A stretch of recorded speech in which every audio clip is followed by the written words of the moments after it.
Hello everyone, welcome to the best coaching classes. आज हम एक नए टॉपिक के साथ वीडियो लेकर आए हैं, दैट इज मैरिन इंश्योरेंस। इसमें हम इसके 3 टॉपिक्स कवर करेंगे: meaning, subject matters and types of marine insurance policies. Start करते हैं। Meaning of marine insurance. इससे पहले अगर आप मेरे चैनल पर नए हैं तो चैनल सब्सक्राइब कर दें, साथ ही साथ बेल आइकन क्लिक कर दें ताकि आने वाली वीडियोस के अपडेट्स आपको मिलते रहें। स्टार्ट करते हैं। मैरिन इंश्योरेंस भी एक तरह का इंश्योरेंस कॉन्ट्रैक्ट है, ठीक है, जो कि दो पर्सन्स के बीच में होगा, नो डाउट। एक इंश्योरेंस करवाने वाला और एक इंश्योरेंस करने वाला, ठीक है। जो इंश्योरेंस करने वाला है उसको हम बोलते हैं इंश्योरर, और जो इंश्योरेंस करवा रहे हैं उसे बोलते हैं इंश्योर्ड। तो ये इन दोनों लोगों के बीच में कॉन्ट्रैक्ट होता है, ठीक है, जिसमें एक इंश्योरेंस गारंटी ले रहा है कि इन केस ऑफ लॉस वो अमाउंट पे करेगा। बट उसके लिए इंश्योर्ड पर्सन यानी कि जो इंश्योरेंस करवा रहे हैं उन्हें क्या करना पड़ेगा? प्रीमियम देना पड़ेगा, ठीक है। ऑब्वियस सी बात है, जब आप लोग इंश्योरेंस करवाते हो तो आप क्या पे करते हो? प्रीमियम पे करते हो। सो प्रीमियम अगर आपने पे किया हुआ यानी कि आपने इंश्योरेंस ली हुई है, तो अगर कोई लॉस होता है तो उसके केस में इंश्योरर आपको क्या करेगा? पे करेगा। सो मैरिन इंश्योरेंस बेसिकली जो इसमें रिस्क कवर किया जाता है वो किया जाता है शिप का, ठीक है। जब एक प्रोडक्ट जो है यानी कि जो भी प्रोडक्ट अगर डिलीवर करने हैं वो समुद्र के रास्ते से अगर करने हैं, तो जो भी पॉलिसी वहां पर इंश्योरेंस की ली जाती है उस इंश्योरेंस पॉलिसी को कहते हैं मैरिन इंश्योरेंस पॉलिसी। तो हम कह सकते हैं जो मैरिन इंश्योरेंस पॉलिसी है वो बेसिकली शिप के बिजनेस के लिए होती है, ठीक है। अब इसमें कौन-कौन से रिस्क जो है कवर किए जाते हैं, जितना भी जो शिप में आप प्रोडक्ट जो है लोड कर रहे हैं, उसे हम बोलते हैं कार्गो। जो भी गुड्स, जो भी कमोडिटीज़ आप लोड करके और नेक्स्ट डेस्टिनेशन तक अनलोड करना चाहते हैं, यानी कि जो भी प्रोडक्ट ट्रांसपोर्ट करना चाहते हैं, उन प्रोडक्ट्स, उन गुड्स, उन कमोडिटीज़ को बोला जाता है कार्गो। सो यहाँ पे कार्गो की भी इंश्योरेंस की जाती है, ठीक है। और शिप की, जो जहाज आपका उस प्रोडक्ट्स को एक जगह से दूसरी जगह डिलीवर कर रहा है, उस शिप की भी इंश्योरेंस की जाती है, बिकॉज़ लॉस तो शिप में भी हो सकता है, मतलब शिप भी डूब सकता है, तो उस लॉस को कवर जो है फिर इंश्योरेंस कंपनी करेगी। तो इस रिस्क से बचने के लिए आप मैरिन इंश्योरेंस करवाते हो, ठीक है। और थर्ड जो यहाँ पर इंश्योरेंस आती है, वो इसमें कवर की जाती है, फ्रेट की इंश्योरेंस भी कवर की जाती है। फ्रेट इंश्योरेंस का यहाँ पे मीनिंग है, देखिए, जब आपका शिप के थ्रू सामान जाता है, तो कुछ पेमेंट तो देखिए एडवांस आ जाती है, कुछ पेमेंट जब आपका प्रोडक्ट डेस्टिनेशन तक पहुँचेगा, यानी कि जब आपका जहाज उस डेस्टिनेशन तक पहुँचेगा और सामान को अनलोड करेगा, तब पेमेंट आनी है, ठीक है। बट अगर सपोज़ कीजिए रास्ते में ही कुछ हो जाए, कुछ शिप डूब जाए या जो है सामान डूब जाए, तो वो प्रोडक्ट नहीं पहुँच पाएगा, तो वहाँ पर लॉस हो सकता है। उससे पहले ही उस फ्रेट का लॉस ना हो या लॉस हो गया, तो उसे कवर कैसे करना है, तो उसके लिए आप लोग इंश्योरेंस करवा लेते हैं। तो बेसिकली मैरिन इंश्योरेंस में इन सब के रिस्क जो हैं वो कवर किए जाते हैं, इन सब के लिए जो है ये इंश्योरेंस करवाई जाती है। अब नेक्स्ट पढ़ते हैं हम इसके कुछ सब्जेक्ट मैटर्स। फर्स्ट आता है हल इंश्योरेंस। हल बेसिकली यहाँ पे वर्ड यूज किया जाता है वेसल और उसके इक्विपमेंट के लिए। यहाँ पे वेसल का मीनिंग है वो शिप, वो बॉडी, यानी कि जहां पर जिसके ऊपर सामान जो है वो लोड किया जाएगा। सो बॉडी कवर की जाती है, इसमें बॉडी फ्रेम आता है शिप का, और वो मशीनरी जो बीच में आप शिप के लोड करेंगे, ताकि आपके प्रोडक्ट को लोडिंग और अनलोडिंग में हेल्प की जा सके, क्योंकि कुछ भी लाइक मान लीजिए क्रेन्स वगैरह रखी गई, जिससे आपकी शिप में सामान चढ़ाया जाएगा और शिप से सामान उतारा जाएगा, तो वो मशीनरी, वो फर्नीचर, वो सब टूल्स, वो भी यहाँ पर इंक्लूड किए जाते हैं हल इंश्योरेंस में, ठीक है। सो ये कवर करता है risk related to vessels and furniture और मशीनरी और tools. Is it clear? Next topic आता है, नेक्स्ट इसके अंदर, दैट इज कार्गो इंश्योरेंस। अभी मैंने आपको बताया कार्गो का मीनिंग यहाँ पर क्या है, वो कमोडिटीज, वो गुड्स जो आपके शिप में कंटेन किए जाएंगे ताकि उसको डिलीवर किया जा सके। तो यहाँ पर जब आप गुड्स की इंश्योरेंस करवाते हैं उसे बोलते हैं cargo insurance. Third one is freight insurance. ये आपको प्रोटेक्शन प्रोवाइड कर रहा है ताकि आपको फ्रेट का लॉस जो है वो बियर ना करना पड़े, अगर कभी जो भी पेमेंट के लिए अगर इशू आता है तो, ठीक है। और पेमेंट के लिए इशू कब आएगा, या तो रास्ते में जो है आपकी शिप को जो है डैमेज हो गया, लॉस हो गया, गुड्स का लॉस हो गया, या फिर दूसरा केस कि अगर सामने वाला बंदा जो है पेमेंट नहीं कर रहा, तो उस केस में इस लॉस को कवर करने के लिए यहाँ पर आप जो है फ्रेट इंश्योरेंस भी करवाते हैं। सो आई होप आपको ये सब्जेक्ट मैटर्स जो मैराइन इंश्योरेंस के हैं वो क्लियर हो गए होंगे। नेक्स्ट हम पढ़ते हैं types of marine insurance policies, जिसमें हमारी फर्स्ट पॉलिसी आती है वॉयज पॉलिसी। वॉयज पॉलिसी जो है वो कवर कर रही है रिस्क को पर्टिकुलर वॉयज के, ठीक है। ये बेसिकली जो है वो कार्गो के लिए ली जाती है। ये पॉलिसी जो है वो कार्गो यानी कि गुड्स और कमोडिटीज के लिए ही ली जाती है। इस पॉलिसी में टाइम मैटर नहीं करता, यानी कि कितने टाइम पीरियड के लिए लिए ये मैटर यहाँ पे नहीं करता, ठीक है। ये टाइम मैटर क्यों नहीं कर रहा, क्योंकि जिस दिन से आपकी शिप स्टार्ट हो जाएगी, यानी कि एक डेस्टिनेशन से दूसरी डेस्टिनेशन तक जब जाएगी, जब स्टार्ट होगी और जब तक वो अपने डेस्टिनेशन तक नहीं पहुंचती, तब तक के लिए पूरा रिस्क इसमें कवर किया जाता है। बेसिकली वोएज किसे बोला जाता है, बेसिकली वोएज बोला जाता है, जैसे मान लीजिए एक पर्टिकुलर प्लेस से सामान लोड हुआ और दूसरे पर्टिकुलर प्लेस तक जाना है, ठीक है। मान लीजिए इंडिया से अमेरिका तक जाना है, ठीक है। तो आपकी एक डेस्टिनेशन से प्रोडक्ट जो है लोड हो रहा है शिप में, देन आपके जो है वो यहाँ तक पहुंचता है, ठीक है। उसके बाद शिप फिर घूमकर अपने प्लेस पर वापस आता है।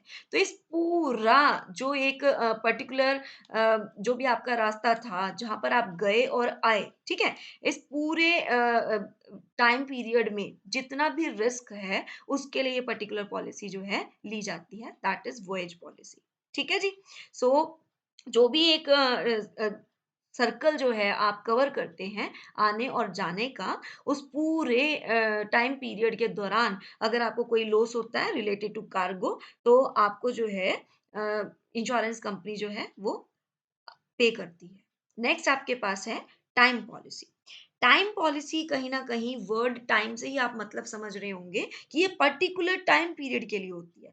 नो डाउट ये भी सारे रिस्क को कवर करती है, बट बेसिकली ये सी में शिप के जो बेसिकली यहाँ पे जो कवर किया जाता है वो हल इंश्योरेंस को कवर किया जाता है, यानी कि शिप का जो लॉस होगा वो कवर किया जाता है। मेन रिस्क जो यहाँ पे कवर किया जाता है वो किसका किया जाता है, शिप का, यानी कि शिप का और शिप में जो मशीनरी है, यानी कि यहाँ पर हल इंश्योरेंस को ज्यादा जो है प्रायोरिटी दी जाती है। और ये पर्टिकुलर टाइम पीरियड के लिए ये पॉलिसी जो है करवाई जाती है, और इसका टाइम पीरियड मैक्सिमम जो होता है वो 1 ईयर होता है, ठीक है। और अपने टाइम पीरियड की एक्सपायरी के बाद आपको इसे रिन्यू करवाना पड़ता है अगर आपको आगे भी ये पॉलिसी कंटिन्यू रखनी है, ठीक है। नेक्स्ट आपके पास है mixed policy.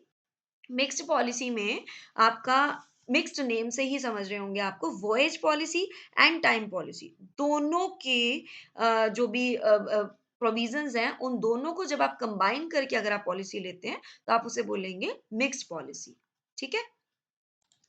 So mixed policy दोनों पॉलिसीज का मिक्सचर है, that is voyage and time policy. Voyage policy में मैंने अभी आपको बताया कि आपका जो है कार्गो के लिए मेन की जाती है, ठीक है। और एक पूरा जो सर्कल आप घूमते हैं, यानी कि एक प्लेस से दूसरे प्लेस जाते हैं देन वहां से वापस आते हैं, इस पूरे टाइम पीरियड के लिए ये पॉलिसी जो है करवाई जाती है। और नेक्स्ट मैंने बोला कि पर्टिकुलर टाइम पीरियड के लिए आपका जो शिप है या उसकी जो मशीनरी है उसके लिए जो पॉलिसी यहाँ पे कवर करता है, उसके रिस्क को जो कवर करता है उसे टाइम पॉलिसी कह रहे हैं। और वॉयज पॉलिसी और टाइम पॉलिसी के मिक्सचर को, यानी कि दोनों पॉलिसीज के मिक्सचर को हम कौन सी पॉलिसी बोलते हैं, mixed policy. Is it clear? Next आपके पास आता है वैल्यूड पॉलिसी।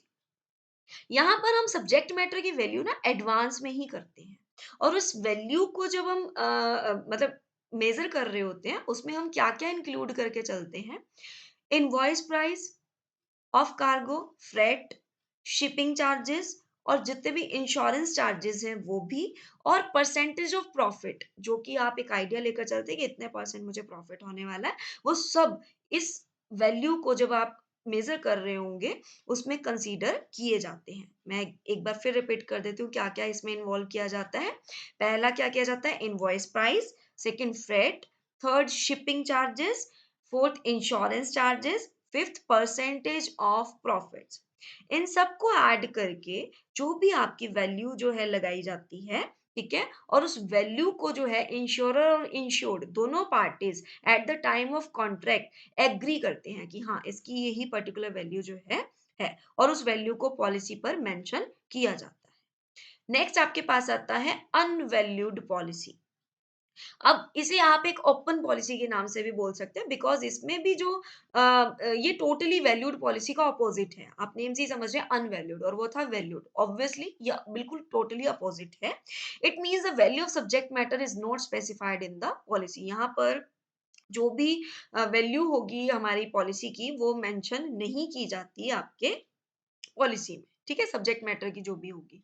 और यहाँ पर भी जो यहाँ जो इंश्योरेबल वैल्यू है वो बाद में डिसाइड की जाती है और वो जो लेटर ऑन बेसिस पर डिसाइड की जाती है उसमें प्रॉफिट ऐड नहीं होता। बाकी सब कुछ ऐड होगा like invoice price, freight, shipping charges, insurance charges, but percentage of profit यहाँ पर ऐड नहीं होता। और अगर हम आपको कहें कि ये पॉलिसी जो है वो इसीलिए ली जाती है कि इन फ्यूचर अगर लॉसेस में जाती है कंपनी तो आपको जो है अनवैल्यूड पॉलिसी का सहारा लेना पड़ता है, ठीक है। नेक्स्ट आपके पास है फ्लोटिंग पॉलिसी। फ्लोटिंग पॉलिसी का क्या मतलब है कि पूरे ईयर के लिए आप एक ही बार पॉलिसी करवा लेते हैं।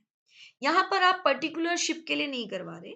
आप क्या कर रहे हैं यहाँ पे, floating policy is that policy in which only the amount is mention. आप इसमें सिर्फ एक पर्टिकुलर अमाउंट की पॉलिसी करवा लेते हैं। फॉर एग्जांपल आपने 10 लाख की पॉलिसी करवा ली, ठीक है। आप फिर कोई भी पर्टिकुलर शिप जो है एक डेस्टिनेशन तक लेकर जा रहे हैं, ठीक है, यानी कि एक साल में आप कितने ही चक्कर लगाते हैं, डिफरेंट डिफरेंट शिप्स भेजते हैं, बट जितनी भी शिप्स भेजते हैं जब तक आपके 10 लाख की पॉलिसी का अमाउंट कवर नहीं हो जाता तब तक आपकी वो पॉलिसी वैलिड रहती है। It means for an example, देखिए मान लीजिए आपने 10 लाख की पॉलिसी करवा ली, ठीक है। आप जो पहली बार शिप सेंड कर रहे हैं जिसके थ्रू आप अपना कार्गो जो है एक डेस्टिनेशन तक पहुंचा रहे हैं, अब सपोज कीजिए वो सामान जो है वो 2 लाख तक का जा रहा है, तो आपकी 2 लाख की पॉलिसी यहाँ पर फर्स्ट टाइम पीरियड में यूज हो गई, ठीक है। उसके बाद नेक्स्ट टाइम आप सपोज कीजिए नेक्स्ट टाइम फिर आपने शिप जो है वो भेजा, उसमें आपका जो है 5 लाख तक की पॉलिसी आपकी कवर कर ली, ठीक है। अभी तक आपकी 7 लाख तक की पॉलिसी जा चुकी है। उसके बाद आप मान लीजिए 3 लाख का सामान जो है फिर भेज रहे हैं, ठीक है। तो अब आपके यहाँ पे 10 लाख पूरे खत्म हो जाते हैं। तो जैसे ही आपके ये 10 लाख पूरे खत्म हुए, आपकी ये पॉलिसी जो है वो खत्म हो जाती है। आई बात समझ में कि मतलब आपने कंप्लीट पॉलिसी पहले ही करवा ली थी, फिर उस पर्टिकुलर अमाउंट तक के लिए जब तक उसका अमाउंट निल नहीं हो जाता तब तक वो पॉलिसी जो है वो कंटिन्यू रहती है। बस इसके लिए आपको टाइम टू टाइम अपने इंश्योरर को इन्फॉर्म करना पड़ता है कि हमारा इतना पर्टिकुलर जो है शिप जो है इस पर्टिकुलर अमाउंट के लिए जा चुका है। नेक्स्ट टाइम जो जाएगा फिर अगेन आप उसको इन्फॉर्म कर देंगे। तो जब तक वो इन्फॉर्म जब जैसे जैसे इन्फॉर्म करते रहेंगे वो नोट करते रहेंगे कि इतनी जो है पॉलिसी यूज कर चुके हैं, इतना अगेन यूज कर चुके हैं, लास्ट इतना। तो जैसे ही लास्ट आपका वो अमाउंट कवर हो जाएगा, कंप्लीट हो जाएगा, उसके बाद वो पॉलिसी आपकी खत्म हो जाती है, आपको रिन्यू करवानी पड़ती है। बट आपको हर शिप के लिए अलग अलग पॉलिसी नहीं लेनी पड़ी यहाँ पर, इसलिए हम इस पॉलिसी को नाम देते हैं फ्लोटिंग पॉलिसी, क्योंकि आपने पूरे साल के लिए एक ही बार पॉलिसी करवा ली थी, फिर आप चाहे जितने मर्जी शिप्स जो हैं वो सेंड करें, ठीक है। Is it clear? नेक्स्ट देखिए, नेक्स्ट पॉलिसी का नेम है that is cargo policy. Cargo policy, cargo का मतलब ही समझ रहे हैं। अभी कार्गो तो आपको मैंने बार बार समझाया कि यानी कि गुड्स, जो भी आपके गुड्स आप सेंड कर रहे हो उसको लेकर रिस्क जितना भी इन्वॉल्व होगा आप इंश्योरेंस करवा लेंगे, ठीक है। और वो जो रिस्क है वो डायरेक्टली किसके ऊपर बर्डन आ जाएगा, इंश्योरेंस कंपनी के ऊपर। इन केस ऑफ लॉस फिर आपको इंश्योरेंस कंपनी क्या करती है, पे करती है, ठीक है। नेक्स्ट पॉलिसी जो है वो है wagering policy. This policy is also known as honour policy. इस पॉलिसी को हम ऑनर पॉलिसी भी कहते हैं। अब इस पॉलिसी में क्या होता है, जैसे मान लीजिए जो भी हमारा इंश्योर्ड है ना, उसका इंश्योरेबल इंटरेस्ट नहीं होता पॉलिसी करवाने में, बट वो करवा लेता है। ऐसा कब होता है, जब हमारे कोई फ्रेंड है, ठीक है, हमसे कह रहा है पॉलिसी करवा लो, हमने करवा ली, हमारा इंश्योरेबल इंटरेस्ट वहां पे प्रेजेंट नहीं था, और हमारा वो जो एक पर्टिकुलर कह सकते हो कि एक प्रिंसिपल होता है कि इंश्योरेबल इंटरेस्ट वहां प्रेजेंट होना चाहिए, ठीक है, और वही वहां पर प्रेजेंट नहीं था। तो ऐसी पॉलिसी को हम क्या कह रहे हैं, जस्ट एक ऑनर के लिए करवा लें कि हाँ ठीक है, फ्रेंड ने कहा तो मैंने पॉलिसी करवा ली। ठीक है, तो वहां पर आपका इंश्योरेबल इंटरेस्ट वहां पे प्रेजेंट नहीं था, इसीलिए ये पॉलिसी जो है रिकॉग्नाइज्ड बाय लॉ नहीं होती। इन केस ऑफ लॉस अगर आपको पेमेंट इंश्योरेंस कंपनी देने से मना कर दे, तो आप इसके लिए कोर्ट में केस नहीं कर सकते, क्योंकि इंश्योरेबल इंटरेस्ट यहाँ पे मिसिंग था, जो कि मेन प्रिंसिपल होता है कि वो होना जरूरी है। Is it clear? नेक्स्ट आपके पास आती है ब्लैंकेट पॉलिसी। ब्लैंकेट पॉलिसी में क्या होता है, आप एक मैक्सिमम अमाउंट जो भी रिक्वायर होती है वो एक एस्टिमेट लगा लेते हैं, एस्टिमेशन बेसिस पर आप जो है अपनी पॉलिसी ले लेते हैं। और फिर जब एक्चुअल में आपके जो गुड्स जो हैं वो यानी कि शिप के थ्रू जाने वाले हैं, तो आप उन गुड्स का जो भी इंश्योरेंस करवाई हुई है उसकी वैल्यू का डिटेल में फिर आइडिया लगाते हैं। उसमें इंक्लूड कर लेते हैं कि जो भी उसका नेचर ऑफ गुड्स है जिन्हें आपने इंश्योर करवाया था, ठीक है, किस रूट पर आप वो प्रोडक्ट भेज रहे हैं, जो भी पोर्ट प्लेसेस का खर्चा होने वाला है, वोएज जितना भी आपका होगा वो सब डिस्क्लोज करेंगे।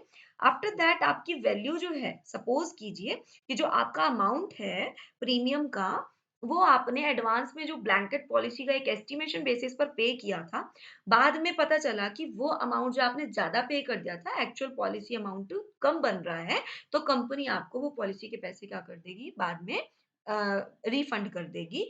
इन केस अगर जो भी एस्टिमेशन बेसिस पर आपने प्रीमियम पे एडवांस में किया था वो अमाउंट कम निकलता है और एक्चुअल अमाउंट पे ज्यादा करना चाहिए था, बाद में ये निकल कर आता है, तो आप क्या करोगे, फिर आपके पार्ट पर रिकवरी कर ली जाएगी, मतलब आपसे और पैसे ले लिए जाएंगे प्रीमियम के लिए।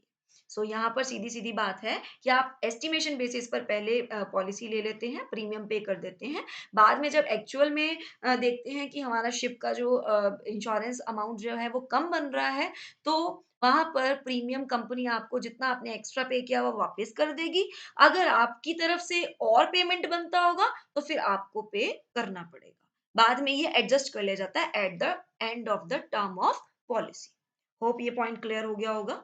नेक्स्ट आपके पास है port risk policy. This policy covers all the risk of a vessel when it is anchored in the port. देखिए, आप एक पोर्ट से लेकर दूसरे पोर्ट तक अपने जहाज को यानी कि शिप को भेजते हैं। जब एक पर्टिकुलर पोर्ट पर आपका शिप जो खड़ा हुआ है, तो वहां पर भी एक रिस्क है ना? उस रिस्क को यानी कि पोर्ट प्लेस के रिस्क को कवर करने के लिए आप कौन सी पॉलिसी लेते हैं? Port risk policy. नेक्स्ट आपके पास है block policy. Sometimes marine policies are issued to cover the risk on land also. जब आप लैंड देखिए, सी यानी कि समुद्र में तो जो जहाज ने जाना है वहां पर तो देखिए रिस्क है ही है कि वहां पे डूब भी सकता है या फिर वहां पे कुछ भी डैमेज हो सकता है, लॉस हो सकता है, वहां तो एक डाउट है ही और रिस्क भी बहुत बड़ा है। बट अगर आपकी कभी कभी क्या होता है, कुछ पॉलिसीज इसलिए भी ली जाती है कि इन लैंड भी जब आपका शिप है जहां से सामान लोड और अनलोड हो रहा है, वहां पर भी कुछ प्रॉब्लम्स आ सकती हैं, तो उन रिस्क को जो कवर करता है उसके लिए जो पॉलिसी ली जाती है उस पॉलिसी का नेम है block policy. Is it clear? ठीक है। नेक्स्ट आपके पास है fleet policy. It is that policy which covers a number of ships of the same owner under it. मतलब एक ऑनर अपनी नंबर ऑफ शिप्स की पॉलिसी इकट्ठी करवा लेता है, जब उस पॉलिसी को कहते हैं फ्लीट पॉलिसी। लास्ट आती है आपकी आज के टॉपिक की, that is composite policy. Composite policy मतलब अगर पॉलिसी आपने if policy is taken from more than one underwriter, आपने पॉलिसी एक से ज्यादा अंडरराइटर से करवा रखी है, उस पॉलिसी को कहेंगे कंपोजिट पॉलिसी। मान लीजिए एक शिप है, उसकी पॉलिसी आपने एक अंडरराइटर से नहीं, एक से ज्यादा यानी कि 2 या 3 अंडरराइटर से करवा रखी है, सो फिर क्या होगा, हर अंडरराइटर की जितनी लाइबिलिटी बनती होगी वो उसके पार्ट पे सेपरेट बनेगी। मतलब जितनी पॉलिसी जितने आपने अंडरराइटर के दौरान की होगी, सॉरी अंडरराइटर के अंडर की होगी, वो उतनी ही पॉलिसी की पेमेंट के लिए लायबल होगा, कंप्लीट शिप के लॉस के लिए लायबल नहीं होगा। Is it clear? ठीक है। सो आज का टॉपिक होप आपको समझ आया होगा। हमने इस वीडियो में 3 टॉपिक्स कवर किए, that is meaning of marine insurance and its types और सब्जेक्ट मैटर और types of marine insurance policy. अगर आपको वीडियो पसंद आई प्लीज़ लाइक कीजिए, शेयर कीजिए, चैनल को सब्सक्राइब कर लें, साथ ही साथ बेल आइकन क्लिक कर लें ताकि आने वाले वीडियोज़ के अपडेट्स आपको मिलते रहें। नेक्स्ट वीडियो लेकर आएँगे इसके नेक्स्ट टॉपिक के साथ। तब तक के लिए thank you and have a nice day.